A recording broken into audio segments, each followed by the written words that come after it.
नमस्कार दोस्तों। ये कहानी है राजेश और उसके बेटे अमर की। शाम के करीब 5 बजे का वक्त था। राजेश कमल नगर स्थित अपने होटल में ही था। तभी उनके मोबाइल पर एक कॉल आई। वह कॉल एक अनजान नंबर से आई थी।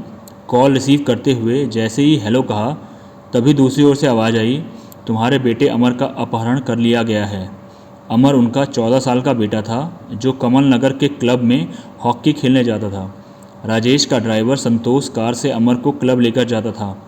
बेटे के अपहरण की बात सुनकर राजेश के तो जैसे होश ही उड़ गए। अपहरणकर्ता बेटे को कोई हानि ना पहुंचा सके, इसलिए वह बड़ी ही विनम्रता से बोले, आप मेरे बेटे को छोड़ दीजिए, बदले में आप मुझसे जो भी मांगेंगे मैं दे दूंगा। अपहरणकर्ता ने कहा, हमें 2 करोड़ रुपए चाहिए। पैसों का इंतजाम करने के लिए कल दोपहर 2 बजे तक का वक्त दिया जाता है। तुम तब तक पैसों का इंतजाम कर लो, और तुमने पैसे नहीं दिए या फिर कोई चालाकी दिखाने की कोशिश की तो तुम बेटे से हाथ धो बैठोगे। अपहरणकर्ता ने चेतावनी दी। फिर राजेश ने कहा, मैं पैसे दे दूंगा, लेकिन मेरे बेटे को कुछ नहीं करना। इससे पहले कि वह कुछ और कहते, दूसरी ओर से फ़ोन डिस्कनेक्ट हो गया। उन्होंने कई बार हेलो हेलो कहा, इसके बाद भी कोई प्रतिक्रिया नहीं मिली। तो जिस नंबर से उनके फ़ोन पर कॉल आई थी, उन्होंने उस नंबर पर कॉल बैक किया, लेकिन फ़ोन स्विच ऑफ हो चुका था। अपहरणकर्ता ने जिस नंबर से राजेश को कॉल किया था, राजेश ने उस नंबर को कई बार डायल किया, लेकिन स्विच ऑफ होने की वजह से वह नंबर नहीं मिल सका। उन्होंने अपने ड्राइवर संतोष को भी फ़ोन लगाया, लेकिन उसका फ़ोन भी स्विच ऑफ आ रहा था। अपहरण अमर का हुआ है तो ड्राइवर का फ़ोन बंद क्यों आ रहा है? अपहरणकर्ता ने क्या उसे भी अपने काबू में कर रखा है, या वह उनके चंगुल से बाहर है? यह बात वह समझ नहीं पा रहे थे। ये सब बातें सोचकर राजेश की घबराहट और बढ़ गई। वह होटल से सीधे अपने घर पहुंचे। उन्होंने सबसे पहले अपनी पत्नी से पूछा, अमर हॉकी खेलने के लिए घर से कितने बजे निकला था? तब उनकी पत्नी ने कहा, रोज़ की तरह वह शाम को 3 बजे निकला था। मगर क्या हुआ उसे? आप यह सब क्यों पूछ रहे हैं? ना चाहते हुए भी राजेश को बेटे के अपहरण की बात पत्नी को बतानी पड़ी। बेटे के अपहरण की खबर सुनते ही पत्नी रोने लगी। तब राजेश ने उन्हें समझाते हुए भरोसा दिलाया कि उनकी अपहरणकर्ता से बात हो चुकी है, जल्द से जल्द बेटे को उनके पास ले आएंगे। जिस क्लब में अमर प्रैक्टिस करने जाता था, राजेश ने फ़ोन से उस क्लब के संचालक से संपर्क किया तो पता चला कि अमर आज क्लब में पहुंचा ही नहीं था। इसका मतलब यह हुआ कि घर से क्लब जाते समय ही अमर का अपहरण कर लिया गया था। राजेश ने शाम को कमल नगर के एसएसपी से बात कर बेटे के अपहरण की बात बता दी। साथ ही जिस फ़ोन नंबर से उनके पास फिरौती के लिए फ़ोन आया था, वह फ़ोन नंबर भी उन्होंने बता दिया।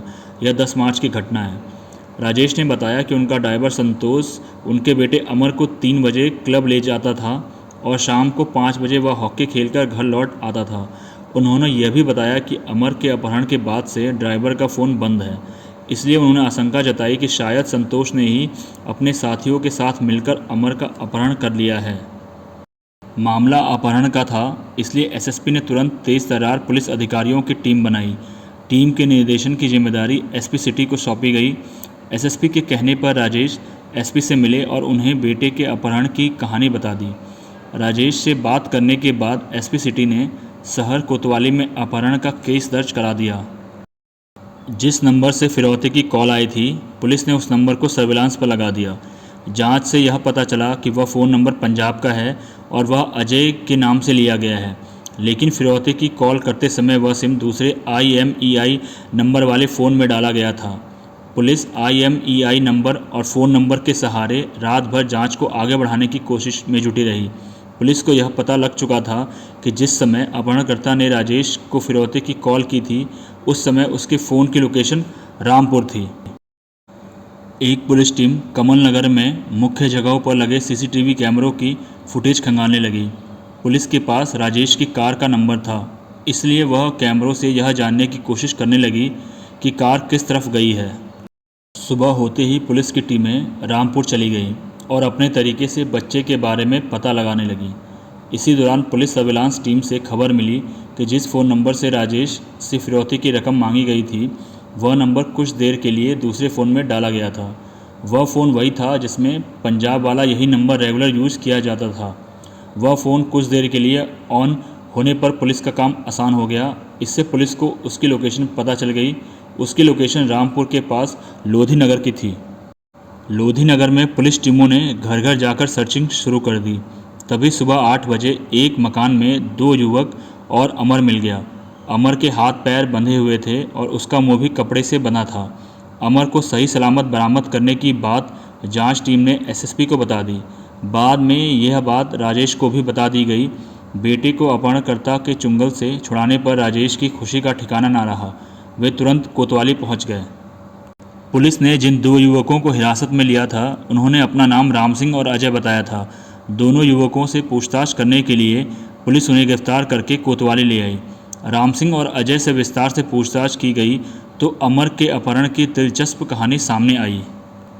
अमर के अपहरण की साजिश राजेश के होटल में काम करने वाली युवती रानी और उसके पति संतोष ने रची थी। राजेश ने भी बेटे के अपहरण में संतोष पर शक जताया था। संतोष और उसकी पत्नी रानी पिछले 2 दिनों से अपनी ड्यूटी पर भी नहीं आ रहे थे और उनके फ़ोन भी स्विच ऑफ थे। पुलिस ने भी दोनों मास्टरमाइंड की तलाश शुरू कर दी, लेकिन उनका पता नहीं लगा। राजेश का शहर में एक होटल के अलावा और भी कई बिजनेस थे। इसी की वजह से उनकी गिनती शहर के अच्छे बिजनेसमैनों में थी। उनका एक बेटा था अमर। 14 वर्षीय अमर को हॉकी खेलने का शौक़ था। बेटे की रुचि को देखते हुए राजेश ने अमर का कमल नगर स्थित क्लब में एडमिशन करा दिया। वहाँ वह 2 घंटे हॉकी की प्रैक्टिस करता था। राजेश ने अपने बेटे को क्लब ले जाने और वहाँ से घर लाने के लिए अपने ड्राइवर संतोष की ड्यूटी लगा रखी थी। संतोष ही कार से अमर को शाम 3 बजे क्लब ले जाता था और उसके प्रैक्टिस करने के बाद शाम को 5 बजे घर लाता था। संतोष राजेश के होटल में रिसेप्शनिस्ट की नौकरी करने वाली रानी का पति था। संतोष और रानी ने लव मैरिज की थी। शादी के बाद दोनों ही कमल नगर में किराए पर कमरा लेकर रहने लगे। चूँकि दोनों ही कमाते थे इसलिए उनकी गृहस्थी ठीक ठाक चल रही थी। वे दोनों एक बड़े बिजनेसमैन राजेश के यहाँ नौकरी करते थे। राजेश के ठाट बाट देखकर उनके मन में भी ऐश की ज़िंदगी गुजारने की लालसा होती थी, मगर जितनी पगार उन्हें मिलती थी उससे उनकी महत्वाकांक्षाएं पूरी होने वाली नहीं थी। ऐसा क्या करें जिससे उनके पास भी संपत्ति हो जाए, और इसी बात पर वे विचार करते थे। इसी दौरान उनके दिमाग में विचार आया कि जिस राजेश के यहाँ वे नौकरी कर रहे हैं, क्यों ना उनके बेटे अमर का किडनैप कर लिया जाए। क्योंकि वह पैसे वाले हैं इसलिए अमर की फिरौती पर उन्हें मोटा पैसा मिलने की उम्मीद थी। अमर को क्लब तक संतोष ही छोड़ने जाता था, इसलिए उसका किडनैप भी आसानी से होने की उम्मीद थी। संतोष ने इस योजना में अपने ताऊ के बेटे अजय को शामिल करने का फैसला कर लिया। वह पंजाब में एक टीचर था। संतोष की अजय से फ़ोन पर बात होती रहती थी। अजय भी अपनी नौकरी से खुश नहीं था। वह भी जल्दी मोटे पैसे कमाना चाहता था। 9 मार्च को संतोष ने उसे एक काम में मोटा पैसा कमाने का लालच देकर कमल नगर बुला लिया। संतोष ने उसे बिजनेसमैन राजेश के 14 वर्षीय बेटे अमर के अपहरण कर मोटी फिरौती वसूलने की योजना बताई। अच्छे पैसे मिलने की उम्मीद में अजय ने हामी भर दी। वे सब इस किडनैपिंग को सुरक्षापूर्वक करना चाहते थे। संतोष चाहता था कि उनके साथ कोई ऐसा शख्स शामिल हो जाए जो दबंग टाइप का हो। तब अजय ने राम सिंह को शामिल करने का सुझाव दिया, जो एक बॉडी बिल्डर था। फिर संतोष, रानी, अजय और राम सिंह ने योजना को अंजाम देने की रूपरेखा बनाई। उन्होंने हथियार का भी इंतजाम कर लिया। 10 मार्च को संतोष अमर को कार से क्लब की ओर लेकर रवाना हुआ। राम सिंह और अजय पहले से ही क्लब के पास खड़े हो गए थे। जैसे ही संतोष क्लब के पास पहुंचा तो अपने साथियों को देखकर उसने कार धीमी कर ली। कार के पिछले गेटों के लॉक उसने पहले से ही खोल रखे थे। कार धीमी होते ही अजय और राम सिंह कार के पिछले गेट खोलकर अंदर बैठ गए। अमर ने अनजान लोगों को गाड़ी में चढ़ते देखा तो वह चौंक गया। इससे पहले कि अमर उनसे कुछ कहता, अजय और राम सिंह ने तमंचा दिखाकर उसे डरा दिया। संतोष कार तेज गति से चलाते हुए अजय के मकान पर ले गया और अमर को डरा धमकाकर एक कमरे में बंद कर दिया। कार उन्होंने उसी मकान में खड़ी कर दी थी। अजय के पास पंजाब का सिम था। संतोष ने उससे वह सिम लेकर अपने मोबाइल फ़ोन में डाला और शाम 5 बजे अमर के पिता राजेश को फ़ोन करके अमर के अपहरण की जानकारी दी और 2 करोड़ रुपए की फिरौती मांगी। अगले दिन संतोष को पता चल गया कि पुलिस अमर को तलाश रही है। तो वह अपनी पत्नी रानी को लेकर कमल नगर से रफू चक्कर हो गया। बाद में पुलिस ने संतोष और रानी को रेलवे स्टेशन से अरेस्ट किया।